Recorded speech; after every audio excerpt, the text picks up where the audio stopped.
بسم اللہ الرحمن الرحیم۔ عاشوراء کے دن کیسے گزارنا چاہیے؟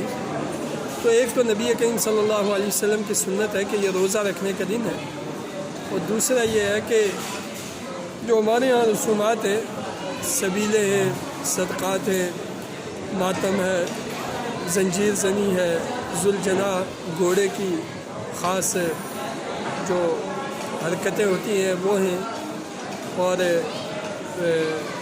شام غریبہ ہے۔ ان سب چیزوں کی تاریخ کیا ہے؟ ظاہر ہے رسول اللہ صلی اللہ علیہ وسلم سے اس کی تاریخ نہیں ملتی، حضرت حسین سے نہیں ملتی، ائمہ 12 ائمہ سے نہیں ملتی۔